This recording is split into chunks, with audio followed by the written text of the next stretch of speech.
Hi investor, welcome back to another video. और आज फिर से हम लोग डिस्कस करने वाले हैं टॉप 4 स्टॉक्स को। आज हम रेलवे सेक्टर को इंक्लूड करने वाले हैं अपनी वीडियोस में, यानी कि सारे के सारे जो भी स्टॉक्स होने वाले हैं रेलवे सेक्टर से रिलेट करने वाले हैं। यहाँ पर आपको जैसे कि पता है कि रेलवे सेक्टर का जो है अब थोड़ा जो स्टॉक्स हैं थोड़े डाउन पर चल रहे हैं। उसका भी एक रीज़न है, उसका यही रीज़न है कि जो इस बार का जो बजट आया है, फाइनल बजट जो आया है, उसमें खासा कुछ बात नहीं की गई रेलवे सेक्टर के बारे में और ना ही कुछ स्पेशल जो है फोकस दिया गया रेलवे सेक्टर के ऊपर।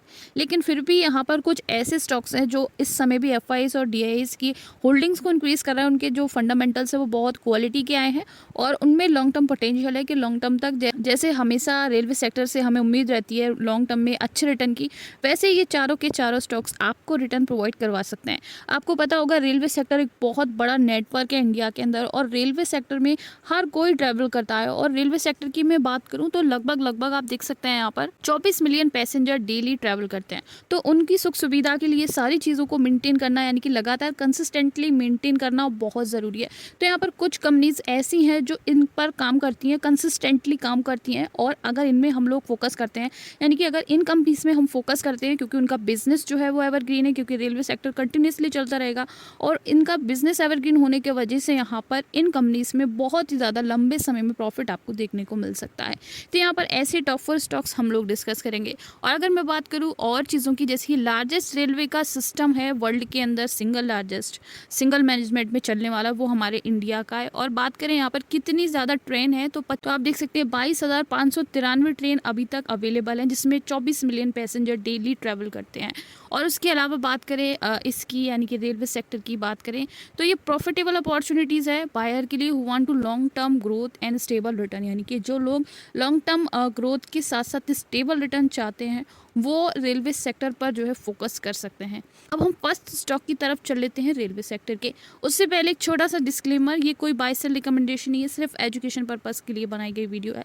जो भी इन्वेस्टर डेली नए नए स्टॉक के बारे में जानना चाहते हैं, डेली नए नए स्टॉक से नई नई जानकारी लेना चाहते हैं, वो हमारे चैनल पर जुड़ सकते हैं। तो फर्स्ट कंपनी की तरफ चल लेते हैं, जो कि प्राइवेट कंपनी है और रेलवे के लिए काम करती है और इस तरीके के जो डिफरेंट टाइप के कोचेज होते हैं, वेगन्स जिनको बोलते हैं, वो कंपनी बनाती है। चाहे वो मालगाड़ी के लिए हो, चाहे वो जो हमारी पैसेंजर ट्रेन है उसके लिए जो वेगन्स होते हैं उनको कंपनी बनाती है। आप देख सकते हैं कंपनी के काफ़ी सारे पॉजिटिव पॉइंट है, जैसे कि कंपनी ने डेट को रिड्यूस किया है, डेट फ्री है वो कंपनी जिसके बारे में हम बात कर रहे हैं। कंपनी ने अच्छा प्रॉफिट ग्रोथ दिया है 84.5 के CAGR के साथ ओवर लास्ट 5 ईयर्स के अंदर। कंपनी की जो मीडियन सेल्स ग्रोथ है वो 22% की है लास्ट 10 ईयर के अंदर। और बात करें यहाँ पर और चीज़ों की, जैसे कि मैंने बताया ये वेगन्स बनाती है, कंटेनर फ्लेट्स भी बनाती है, ग्रेन हॉपर्स बनाती है, सीमेंट वैगन्स भी बनाती है, clinker wagons and tank wagons भी बनाती है, यानी कि डिफरेंट टाइप के जो कोचेज होते हैं जिनको हम वैगन्स भी बोलते हैं वो कंपनी बेसिकली बनाती है। और भी पॉजिटिव पॉइंट है कंपनी के, कंपनी जो है उसके अलावा कंपनी की जो वर्किंग कैपिटल रिक्वायरमेंट है वो रिड्यूस हुई है 83.6 डेज से 64.6 डेज तक। इस कंपनी में एफआईएस ने अपनी होल्डिंग को बढ़ाया है, पहले 17.27 की थी, अब 19.56 की उसकी एफआईएस की होल्डिंग हो गई है। डीआईएस की मैं बात करूँ तो डीआईएस ने भी अपना स्टेक इंक्रीज किया है, पहले 13.72 के थे, अब 14.13 के हो गए हैं। प्रमोटर्स यहाँ पर डिक्रीज हुए हैं, बाकी आप देख सकते हैं गवर्नमेंट का स्टेक 0.01 का। अब बात कर लेते हैं स्टॉक प्राइस के CAGR की, तो एक साल के अंदर 130% के CAGR के साथ इसमें इंक्रीजमेंट आप लोग देख सकते हैं। और चीज़ों को मैं देख लेती हूँ, जैसे कि मार्केट कैप 19,036 करोड़ का है इस कंपनी का। प्राइस टू अर्निंग की बात करें 64.9 की कंपनी की प्राइस टू अर्निंग है। उसके अलावा बुक वैल्यू 166 की है, ROC 24.9 की है, ROE 18.1% की है। कंपनी के पास ऑलमोस्ट नेग्लिजिबल डेट है, आप देख सकते हैं 0.07 की। और नेट वर्थ कंपनी की है यहाँ पर 2,231 करोड़ की। और कंपनी के पास नेट प्रॉफिट है 291 करोड़ का, यानी कि 291 करोड़ का कंपनी के पास नेट प्रॉफिट अभी अवेलेबल है। और चीज़ों को देख लेते हैं, जैसे कि अगर हम इसकी बैलेंस शीट को देखते हैं तो इसमें सेल्स में इंक्रीजमेंट हमें देखने को मिल रहा है। ऑपरेटिंग प्रॉफिट की अगर बात करें तो ऑपरेटिंग प्रॉफिट में थोड़ा बहुत हम लोग नेग्लिजिबिलिटी देख सकते हैं या फिर डिक्रीजमेंट हम बोल सकते हैं, देख सकते हैं। OPM यहाँ पर 1% से डिक्रीज हुआ है। प्रॉफिट बिफोर टैक्स कंपनी का यहाँ पर इंक्रीज हुआ है, नेट प्रॉफिट भी कंपनी का यहाँ पर इंक्रीज होता हुआ हमें देखने को मिल रहा है। उसके अलावा यहाँ पर हमने OPM की बात करी, OPM 1% से नीचे गया है। अब इस कंपनी के पर शेयर की प्राइस की मैं बात करूँ तो एक शेयर की प्राइस अभी 1401.25 रुपये है और मैक्सिमम में 198.39% की इस कंपनी ने रिटर्न बनाए हैं। बात करें स्टार्टिंग की तो नया स्टॉक है, आप देख सकते हैं 2023 में जून में आया है स्टॉक और मैक्सिमम ये स्टॉक 1859.85 तक गया है, जो कि 28 जून 2024 को ही गया था, और तब से 24% डाउन पर, 24.66% ये स्टॉक डाउन पर हमें देखने को मिल रहा है। और चीज़ों को मैं आपको बता दूं, जैसे कि 5 दिन के अंदर ये कंपनी जो है 16.49% डाउन पर गई है, यानी 16.49% जो है नेगेटिव में इसने क्लोजिंग दी है। उसके बाद अगर बात करें एक दिन में, तो एक दिन में स्टॉक नीचे आया 6% से। उसके अलावा हम देख लेते हैं यहाँ पर इसके क्वार्टर्स को, तो रेवेन्यू 0.85% से नेगेटिव रहा है। बाकी नेट इनकम यहाँ पर देख सकते हैं 8.47% से पॉजिटिव है, रिलेटिव पीएस नेगेटिव है, नेट प्रॉफिट मार्जिन यहाँ पर 9.44% से पॉजिटिव है। ऑपरेटिंग इनकम की बात कर लेते हैं तो वो भी नेगेटिव में है। बाकी जिस कंपनी के बारे में हम अभी बात कर रहे हैं उसका नाम है टीटागढ़ ड्वेल सिस्टम लिमिटेड। बाकी हम नेक्स्ट कंपनी की तरफ चल लेते हैं, जो वो भी कंपनी वैगन्स बनाती है, लेकिन डिफरेंट टाइप की वैगन्स बनाती है, और ये कंपनी भी प्राइवेट लिमिटेड है। पहली वाली भी प्राइवेट लिमिटेड कंपनी थी, लेकिन वो नंबर 1 पर आती है, और ये नंबर 2 आप बोल सकते हैं, ये भी वैगन्स की ही कंपनी है। इनका मेन फोकस रहता है जो पैसेंजर कोचेज होते हैं इस तरीके के, वो कंपनी बनाती है, यानी कि इस तरीके के जिसमें पैसेंजर ट्रैवल करते हैं उनको ये कंपनी मेनली फोकस करती है। उनकी सीट्स वगैरह का काम भी इन्हीं के पास होता है, यानी कि पूरा तैयार कर ही कोचेस को देते हैं कंपनी। आप देख सकते हैं manufacture of railway fringes wagons, passenger coaches, wagon components, यानी वैगन के अंदर जो इंटरनल कंपोनेंट्स होते हैं वो भी बनाती है। Cast manganese steel crossings and castings भी बनाती है, यानी कि जो स्टील की क्रॉसिंग्स होती हैं रेलवे लाइन के ऊपर, वो भी कंपनी बनाती है। ये सारा काम करती है, और कंपनी का जो हेडक्वार्टर है वो कोलकाता के अंदर है, वेस्ट बंगाल में भी है।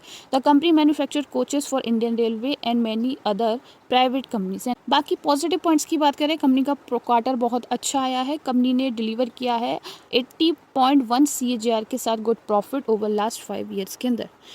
इस कंपनी में भी अगर फर्जन इंस्टीट्यूशन की बात करें तो फर्जन इंस्टीट्यूशन ने अपना स्टेक बढ़ाया है, पहले 4 के थे अब 5 के हो गए हैं। डोमेस्टिक की बात करें, डोमेस्टिक ने भी अपना स्टेक यहाँ पर इंक्रीज़ किया है इस कंपनी में। प्रोमोटर 68.11 के हैं अभी प्रेजेंट के अंदर। उसके अलावा और चीज़ों को देख लेते हैं यहाँ पर कंपनी की। अगर मैं टोटल एसेट्स की बात करूँ, यानी कि हम बैलेंस शीट देख रहे हैं, तो टोटल एसेट्स कंपनी के इंक्रीज़ किए हैं 1639 से अब यहाँ पर 2796 के टोटल एसेट्स हो गए हैं कंपनी के पास। लायबिलिटीज़ भी बड़ी हैं कंपनी की। वहीं अगर स्टॉक की प्राइस की बात करूँ तो एक साल में 171% के CAGR के साथ इंक्रीजमेंट आप लोग देख सकते हैं। मार्केट कैप 24,357 करोड़ का है, प्राइस अर्निंग 68.0 की है। उसके अलावा ROCE कंपनी की 31.7 की है, ROE यहाँ पर 27.4 की ROE है। नेटवर्थ कंपनी की 1622 करोड़ की है, नेट प्रॉफिट 358 करोड़ का है। सेल्स कंपनी की इंक्रीज की है, आप देख सकते हैं यहाँ पर। उसके अलावा ऑपरेटिंग प्रॉफिट भी इंक्रीज किया है। और OPM की बात करें, यानी कि मार्जिन की बात करें, तो पहले 13 का था, 14% का यहाँ पर मार्जिन हो गया है।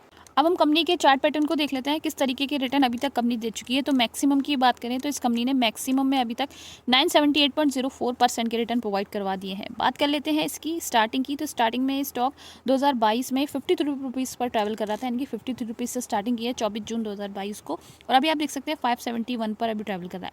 लेकिन मैक्सिमम में ये स्टॉक 700 रुपये तक गया है, 730 रुपये तक, और अभी अपने मैक्सिमम से आप देख सकते हैं 21.66% डाउन पर आपको देखने को मिल रहा है। ईयर टू डेट में 78.77% के अभी तक रिटर्न बनाए हैं। बाकी 6 मंथ के अंदर कंपनी ने 45.39% के रिटर्न बनाए हैं। अब नेक्स्ट कंपनी के बारे में हम डिस्कस कर ले, जो कि कंपनी का इंफ्रास्ट्रक्चर का काम करती है, यानी कि जो भी रेलवेज के अंदर लाइंस वगैरह डलती हैं, यानी कि जो भी पटरीज वगैरह डलती हैं, रेलवे लाइंस डलती हैं डिफरेंट एरियाज से निकलकर, यानी कि आप बोल सकते हैं पहाड़ों के बीच में से, और जहाँ पर भी रेलवे लाइंस डलना और उनका जो भी इंफ्रास्ट्रक्चर का काम है, रेलवे सिस्टम, यानी कि जो हमारा स्टेशन का एरिया होता है उसका जो भी इंफ्रास्ट्रक्चर का काम है और लाइंस का इंफ्रास्ट्रक्चर का काम है, वो कंपनी करती है। इस construction of rail infrastructure project in India, यानी कि ये construction of rail infrastructure project पर काम करती है, और ये जो अंडरटेक करती है rail project development and implementation को। बाकी आप देख सकते हैं इस कंपनी की पॉजिटिव पॉइंट्स की बात करूँ तो अच्छा healthy dividend pay out maintain कर रखा है इसने 33.4% का। कंपनी की अगर मीडियन सेल्स ग्रोथ की बात करूँ तो 26.2% की है ओवर लास्ट 10 ईयर के अंदर। कंपनी में FIS ने अपने स्टेक को बढ़ाया है, DIS ने भी इस कंपनी में अपने स्टेक को इंक्रीज किया है। प्रोमोटर 72% के हैं, बाकी आप देख सकते हैं FIS 3.13 के हैं और DIS 6.77 के हैं।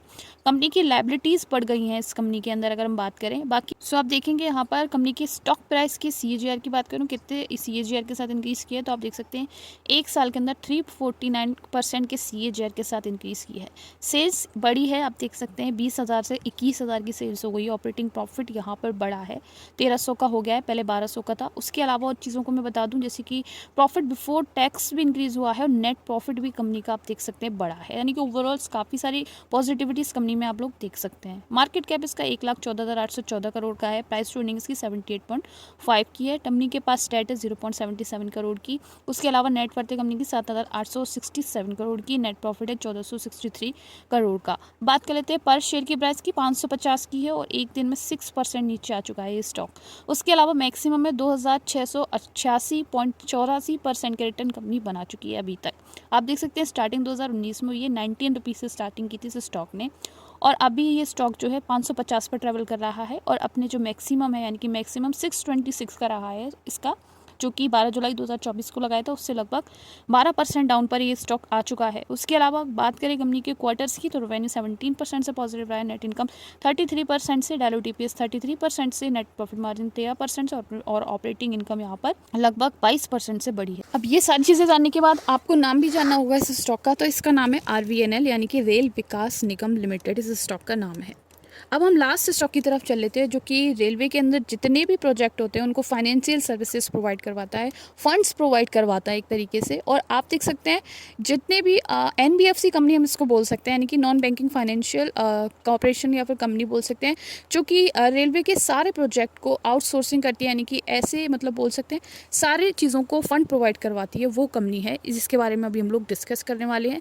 जिसमें FIS ने अपना स्टेक बढ़ाया है, DIS ने भी अपना स्टेक इंक्रीज़ किया है।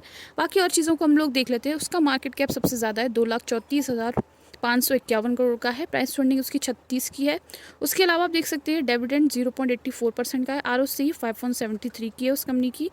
और डेट कंपनी के पास बहुत ज़्यादा है, क्योंकि फ़ंड प्रोवाइड करवाती है, लोन प्रोवाइड करवाती है, तो एक तरीके से आप बोल सकते हैं इसकी डेट लाजमी है इतनी होना, यानी कि इतनी एक नॉर्मल बात है डेट इतनी होना, डेट टू इक्विटी। तो 8.38 की डेट है। नेटवर्थ कंपनी का 49.179 करोड़ का है कंपनी का।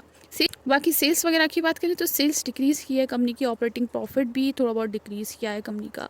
उसके अलावा OPM की बात करें, OPM 99% का है। और चीज़ों को देख लेते हैं यहाँ पर। नेट प्रॉफिट कंपनी का 1717 का है और प्रॉफिट बिफोर टैक्स भी इंक्रीज़ किया है कंपनी का। ऑपरेटिंग प्रॉफिट यहाँ पर आप देख सकते हैं बड़ा है कंपनी का, सेल्स भी बड़ी है। ये हम बैलेंस शीट डिस्कस कर रहे हैं बेसिकली। उसके अलावा बात करें शेयर प्राइस की तो एक साल के अंदर 298% के CAGR के साथ इंक्रीज़ की है। और बात करें मैक्सिमम में कितने रिटर्न कंपनी दे चुकी है तो 621.73% के रिटर्न प्रोवाइड करवा चुकी है। स्टार्टिंग 2021 से हुई है 29 जनवरी को, और 24 रुपये पर ट्रेड कर रहा था और अभी 178 पर आ चुका है स्टॉक। और आप देख सकते हैं यहाँ पर मैक्सिमम में 217 तक गया है और अपने मैक्सिमम से लगभग 4.91% अभी आप देख सकते हैं क्लोज पर है। ईयर टू डेट में 78.28% के रिटर्न बनाए हैं। 6 मंथ में 11% के रिटर्न कंपनी दे चुकी है। बाकी क्वार्टर्स अच्छे हैं इस कंपनी के। रेवेन्यू 25% से पॉजिटिव है, नेट इनकम यहाँ पर 29 से, और डायलूटेड EPS कंपनी का 29.41 से, और नेट प्रॉफिट मार्जिन 3% से, ऑपरेटिंग इनकम 29% से। अब जिस कंपनी के बारे में हम बात कर रहे हैं उसका नाम है IRFC यानी कि इंडियन रेलवे फाइनेंशियल कॉर्पोरेशन इस कंपनी का नाम है। बहुत ही पॉपुलर कंपनी है, इसके बारे में आपने काफ़ी सुना भी होगा और काफ़ी लोग इस पर इंटरेस्ट भी दिखा चुके हैं। तो ये पॉपुलर कंपनी है। ये टॉप 4 पॉपुलर कंपनीज थी रेलवे सेक्टर की, जो कैसे भी सिचुएशन हो अपने जो भी इन्वेस्टर्स हैं उनको हमेशा निराश नहीं करती है।